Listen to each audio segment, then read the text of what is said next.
12 minutos de las 13 de este mediodía es momento de nuestra columna de ESI, de Educación Sexual Integral, de la mano de la docente Alejandra Fripp Lozano. ¿Cómo andás, Ale? Hola, ¿cómo les va? Olis. Hola, Ale, buen mediodía. Bueno, muchas gracias. ¿Cómo estás vos? Bien, todo bien. Entusiasmada con la temática del día de la fecha. Linda temática Nosotros te has también. traído. Nosotros también. Sí. Contanos Bueno. un poco de qué vamos a hablar hoy. Bueno, vieron que en la columna anterior estuvimos hablando de derechos sexuales, reproductivos, no reproductivos, haciendo un repasito ahí de lo que tiene que ver con cómo impactan las leyes sobre la sexualidad de los ciudadanos. Y bueno, y ahí cuando charlamos de los sexuales, hicimos mención de algunas leyes, cuando hablamos de los reproductivos, hablamos de otras leyes, y hoy vamos a hablar de aborto, vamos a hablar de un derecho no reproductivo, que tiene sus años en la República Argentina, la interrupción del embarazo, y que hay como, bueno, más allá de las cuestiones bioéticas, quiero decirle que vamos a hablar desde el derecho hoy. Hoy vamos a hablar desde el derecho, ¿sí? Pero la interrupción del embarazo en la Argentina tiene como más de 100 años, ¿sí? O sea, en el mundo tenemos países que criminalizan la interrupción del embarazo, o sea, está penado, ¿sí?, el aborto. Después tenemos países, por ejemplo, acá en Latinoamérica está Nicaragua, Honduras, que no tienen, digamos, en su normativa ningún tipo de situación que contemple un aborto, ¿sí?, terapéutico, por ejemplo. No tienen legislación al respecto. No, Cero. está penado, digamos, Está en la penado. práctica, está penado. O sea, está legislado en el Código Penal. Claro, o sea, no se contempla, digamos, ese derecho. Después Claro, tenemos desde la salud, digamos, no se Exacto. contempla. Después tenemos algunos países que estarían como en el medio, entre lo que sería la penalización y el pleno ejercicio, que contemplan la interrupción del embarazo en algunos casos. Y ahí estuvimos nosotros ubicados durante muchos años, porque sí, nuestro código penal 1922 planteaba en su artículo 86, ¿y qué decía? Que el aborto era no punible, o sea que el profesional que realizaba esta práctica médica no iba a ir preso en determinadas situaciones. ¿Cuáles eran estas situaciones? Tenía unos incisos cuando corría riesgo la vida de la persona gestante, cuando corría riesgo su salud, ¿sí?, o cuando este embarazo, ¿sí?, provenía de una violación en una mujer demente o idiota, decía este código penal, ¿sí? Esto es importante que pensemos que siempre cuando hablamos de derecho, que lo dijimos la otra vuelta, siempre el derecho lo que intenta es contemplar una situación que vive un ciudadano, y la intención de regular esta práctica es justamente que no mueran personas en el marco de la clandestinidad, ¿no?, por no poder acceder a una práctica segura, legal, gratuita. Bueno, resulta ser que en Argentina en el 2012 este artículo, el artículo 86, se vuelve a mirar. ¿Por qué? Porque hay un caso de una violación de una menor de 15 años en el sur, donde su mamá, el fallo se llama fallo FAL. FAL son las iniciales de la persona menor de edad, que obviamente está en el marco de la confidencialidad, y esta mamá, ¿sí?, insta a la justicia, ¿sí?, y lucha por la interrupción legal del embarazo, que es lo que estaría contemplado en el Código Penal, ¿sí? Algo importante, el artículo del Código Penal habla del profesional de salud y de la paciente, no habla de más nadie. No hay otros actores que deben estar involucrados ahí. Cuestión que ella comienza a escalar en la justicia y a apelar esto, y llegamos a la Corte Suprema de Justicia. Y la Corte Suprema de Justicia vuelve a leer este artículo y vuelve a hacer una redacción, y se sienta una jurisprudencia sobre este artículo 86 y dice que esta práctica médica va a ser no punible para el profesional cuando corra riesgo la vida de la mujer o el cuerpo gestante, cuando hay un riesgo en la salud, cuando proviene de una violación y cuando proviene de una violación en una persona con la capacidad restringida o presenta alguna discapacidad. O sea que desdobla ahí, hace una reinterpretación, entendiendo de que no solamente en casos de que la persona tenga una discapacidad va a acceder a la interrupción legal, ¿sí? Equipara a las personas víctimas de una violación que tengan una discapacidad o no, cualquier persona víctima de una violación. Exacto. También importante que, bueno, todos leemos los diarios, sí, sabemos que hace muchos años la interrupción legal del embarazo, que es lo que está presente en el Código Penal, y bueno, ha sido vulnerada en reiteradísimas oportunidades. En este marco tenemos lo que se llamó en Latinoamérica la marea verde, ¿sí? La última ola del feminismo, que lucha por el derecho a un aborto legal, gratuito, seguro, y todo como ahí junto y en paralelo suceden muchísimos casos de mujeres que esta situación, o sea, que acceden al sistema de salud.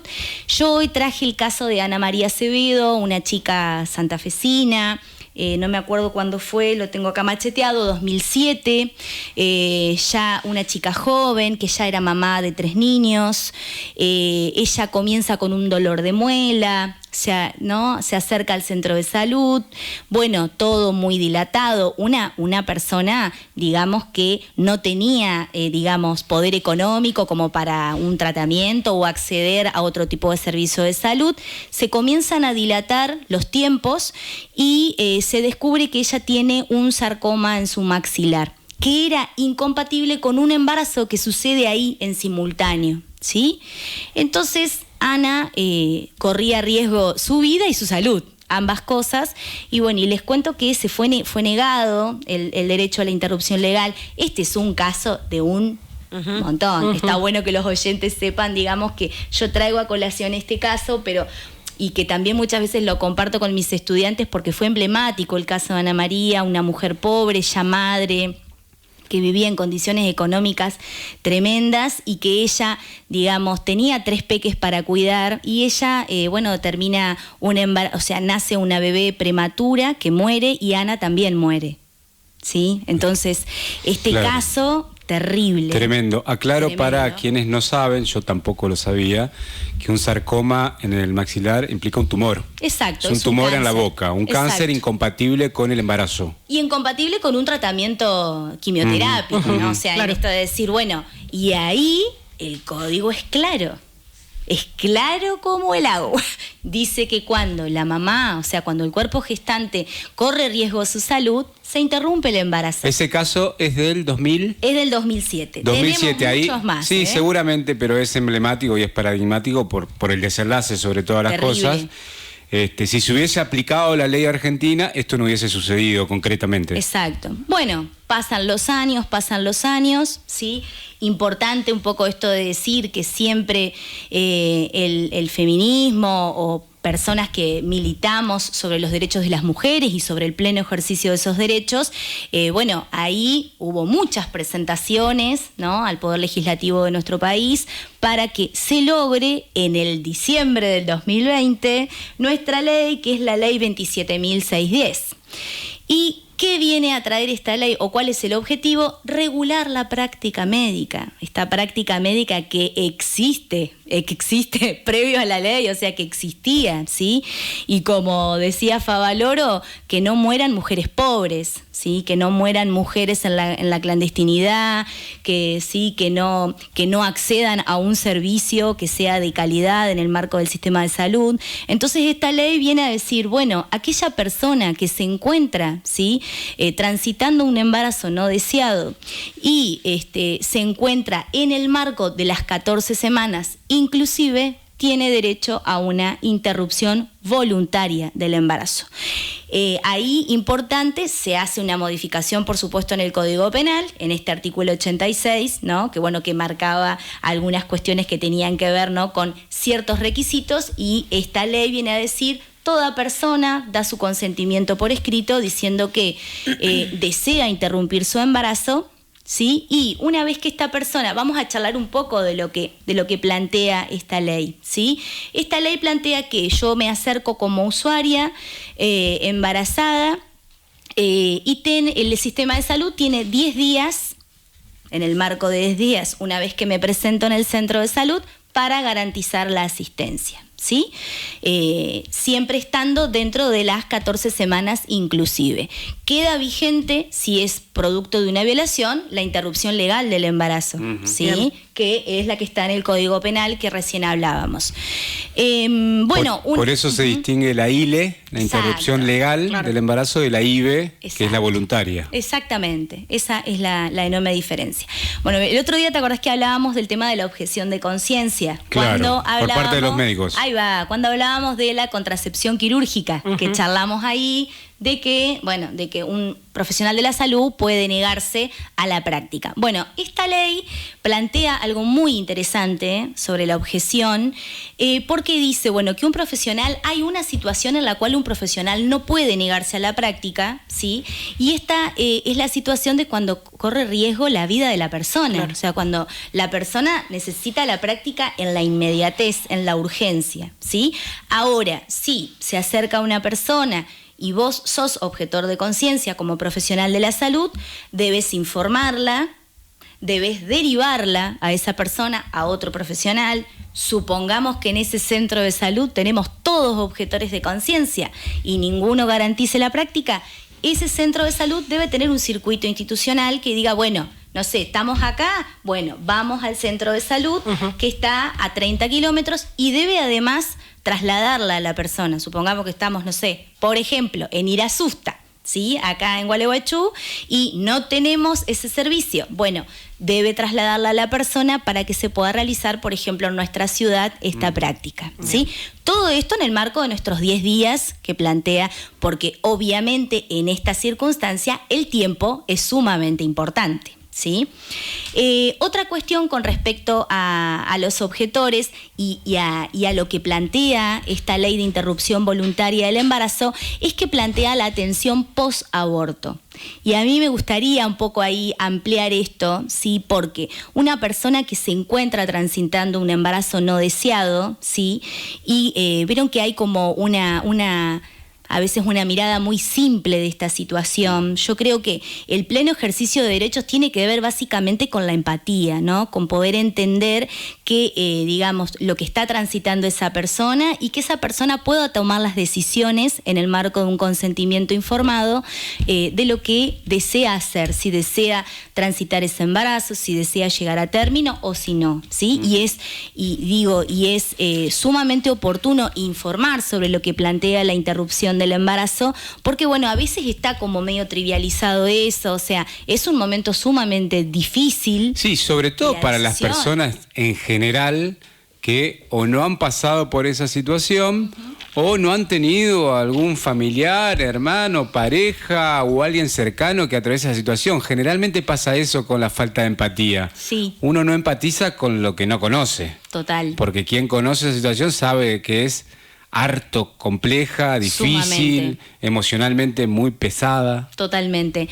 Algo importante, digamos, la primera instancia va a ser informativa para esta persona. No quiere decir que toda persona que accede al consultorio de opciones, o sea, que analiza sus opciones, va a decidir interrumpir el embarazo. Muchas personas no, por eso hay una primera instancia que es informativa y luego sí hay una segunda instancia que tiene que ver, bueno, sabemos que en Argentina tenemos el misoprostol, la práctica es medicamentosa, entonces bueno, se lleva su medicación, sus indicaciones.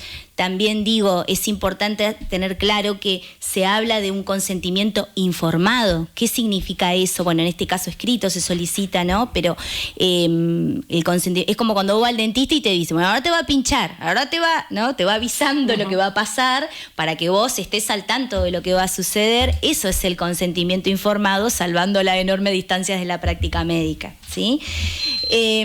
Así que bueno, esto de la atención posaborto no me parece mínimo, porque una persona que transita por esta situación es fundamental que haya un equipo interdisciplinario que pueda, ¿sí?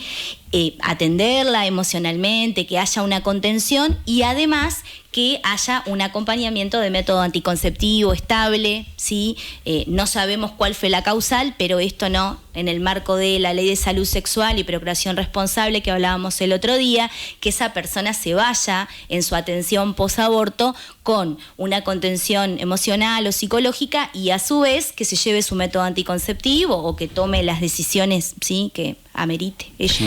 Teniendo en cuenta, perdón, estas condiciones y características que plantea la ley, no condiciones, derechos, en realidad, eso es lo que quiero decir.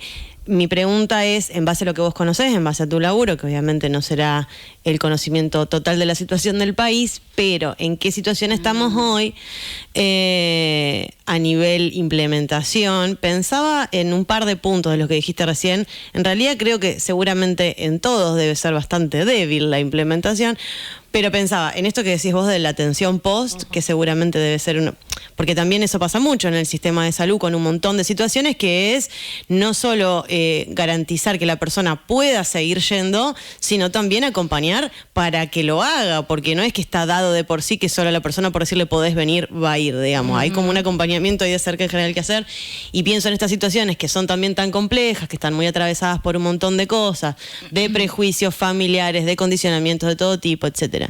Eso y lo de la objeción, pensaba también, que está un poco planteado, ¿no? Esto de bueno, puede existir el objetor, pero tiene que haber igualmente una garantía de acceso. ¿Qué ves hoy, digamos, en qué situación estamos? Vos sabés que, yo sigo a Sol Despeinada, médica, feminista, ella siempre está tirando ahí estadísticas, no las traje acá de manera presente, lo que sí, por ejemplo, pienso a nivel local, acá se garantiza la ILE y la IBE en el Centro de Salud Patico-Daneri, ¿sí?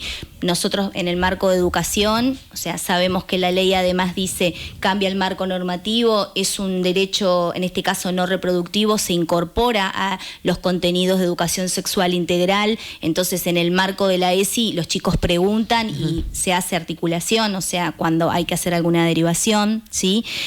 Pero no tengo datos, digamos, de la previa, ¿no?, con respecto a ahora. Sí, importante atender de que, por ejemplo, cuando siempre hablamos del tema de la implementación de Plan ENIA, Plan ENIA, por ejemplo, se dio acá en el medio, porque el plan comienza en la provincia en el 2018, la ley es del 2020, el plan es el que dice, a ver, ¿qué actividades podemos realizar para que los estudiantes se informen sobre esta ley? Pero no tengo estadísticas, digamos, de la implementación. Recordemos que el Plan ENIA es el plan de embarazo, de prevención, ¿cómo era? Embarazo no intencional en la adolescencia. No intencional en la adolescencia. Que trabajaba fuertemente derechos, ¿no?, en articulación con el sistema de salud. Sí, a mí me da la sensación que, y esto es solo una sensación, y por ahí algunos datos de algunas personas que trabajan dentro del sistema de salud, que la implementación tanto... acá lo acabas de decir vos, Ale, en el Centro de Salud Patico-Daneri se garantiza en la actualidad la IBE y la ILE.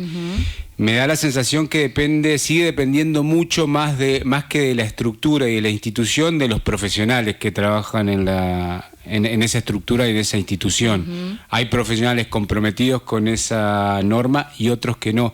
¿Tenés idea?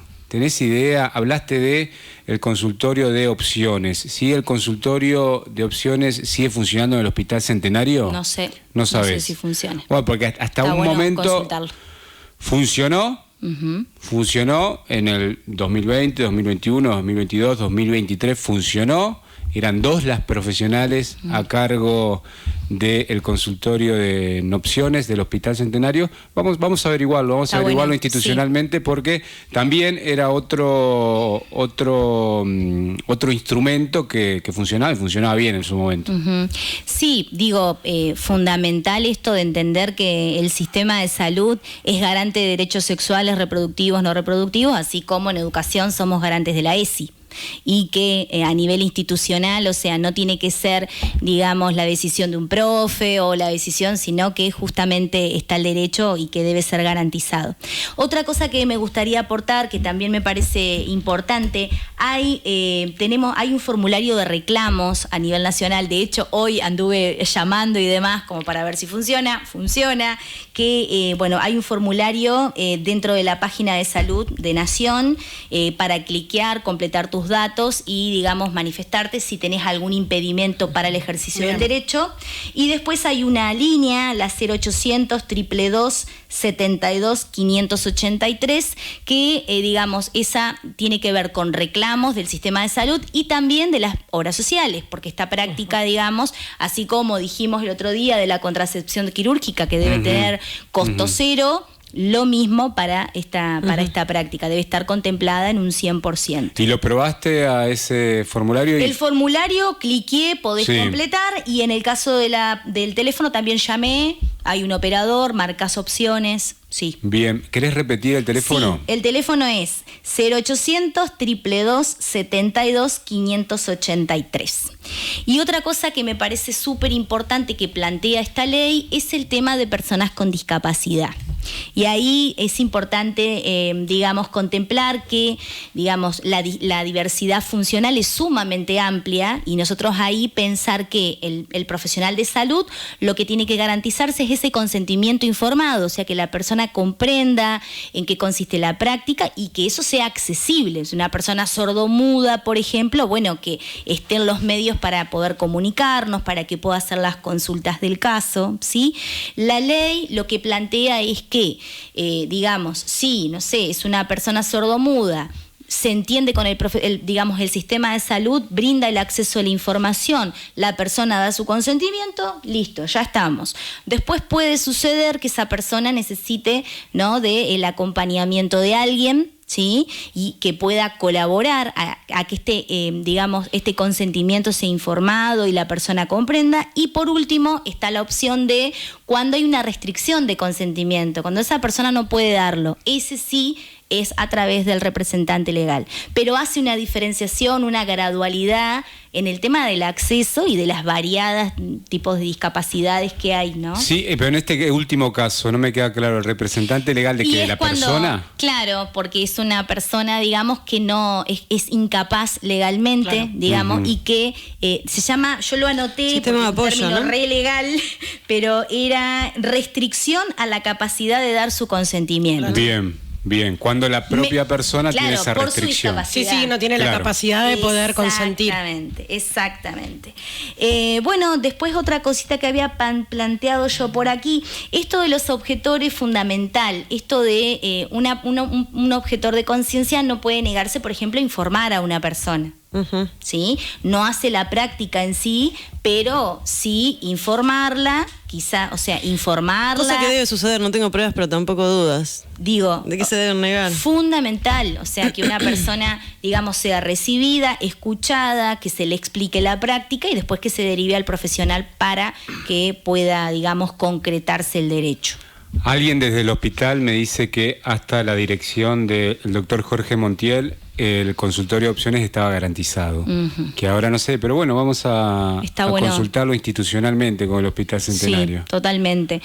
Por ahí, interrupción del embarazo, siempre una temática, digamos, bueno, como todas las temáticas que tienen que ver con cuestiones éticas o bioéticas, ¿sí? Pienso, por ejemplo, en la ley de eutanasia en Uruguay hace poquito. La semana pasada. Siempre Uruguay ahí un paso adelante en el ejercicio de derechos, siempre. Me puse re contenta y bueno, y también viendo testimonios, escuchando testimonios, ¿no?, de personas que se encuentran, digamos, en una situación donde el ejercicio de ese derecho es una enorme necesidad, y en este caso estamos hablando de lo mismo, ¿sí?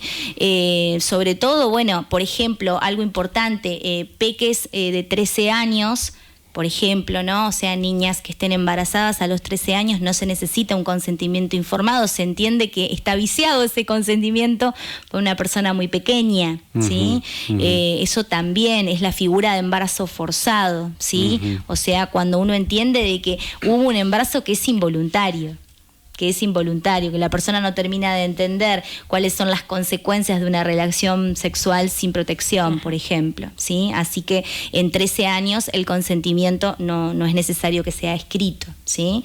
Sí, fundamental, pero digo, es fundamental desde el punto de vista humano, de que más allá de que se necesita el consentimiento escrito de la usuaria, de la persona usuaria, del ejercicio del derecho, es fundamental que esa persona esté acompañada, pero digo, acompañada en su decisión, en el transitar, ¿sí? Pero el ejercicio de derecho en sí solamente necesita la voluntad de la persona, por eso se llama interrupción voluntaria del embarazo. Ale, muchas gracias, impecable como siempre. Será hasta la próxima. Será hasta la próxima, nos vemos. 37 minutos de las 13 de este mediodía, quédate ahí que hasta las 14 hacemos el programa.